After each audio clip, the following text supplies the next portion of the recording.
வணக்கம் டிகே பிரபு சார்.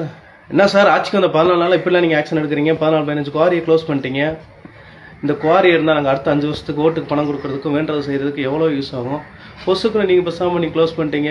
5 வருஷம் எவ்வளோ மக்கள் போராடி இருப்பாங்க, அந்த மாதிரி கனிம வளம் கொல்ல போகணும்னு போராடி இருப்பாங்க. நாங்கள் அதவே கண்டுக்கலை.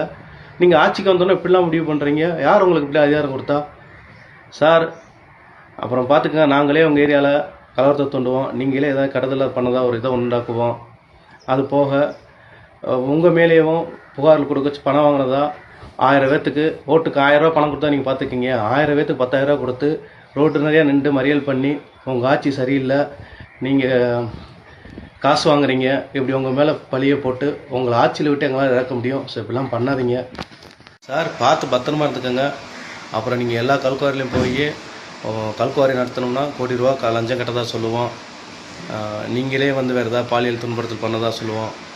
அப்படி இல்லையா அரசு கஜனா நீங்கள் முழுசாக கொள்ளையடிக்கிறதா சொல்லுவோம். நாங்கள் என்ன வேணாலும் உங்களை சொல்லுவோம். பார்த்து சுதரமாக இருந்துக்கங்க. அமைச்சரை வந்தோமா, கல்லா கீழே காசு வாங்கினோமா, தன் கட்சியை காப்பாற்றுறோமா, தன் வீட்டை காப்பாற்றுறோமா, ஃபாரினில் செட்டில் ஆனோமா அப்படின்னு இருங்க சார். எதுக்கு உங்களுக்கு தேவையில்லாத வேலை? இதெல்லாம் செய்கிறதுக்கு அவங்களுக்கு நாங்கள் ஓட்டு போட்டு அதிகாரத்தில் உட்கார வச்சோம். தப்பு சார். இப்படிலாம் நீங்கள் பண்ணாதீங்க, பண்ணக்கூடாது. இது வரைக்கும் யாரும் இப்படி பண்ணலை. இது வரைக்கும் அமைச்சராக இருந்தவங்க இந்த மாதிரிலாம் பண்ணது கிடையாது. நீங்கள் மட்டும் என்ன புதுசாக ரூல்ஸ் மாறுறீங்க? எது வழியோ எது முறையோ அதை பண்ணுங்கள் சார். உங்கள் இஷ்டத்துக்கு நீங்கள் ரூல்ஸை மாற்றாதீங்க சார். அமைச்சர் அப்படி இருந்தது கிடையாது சார். இது அமைச்சருக்கு தப்பான முடிவு சார். கரெக்டாக இருங்க சார்.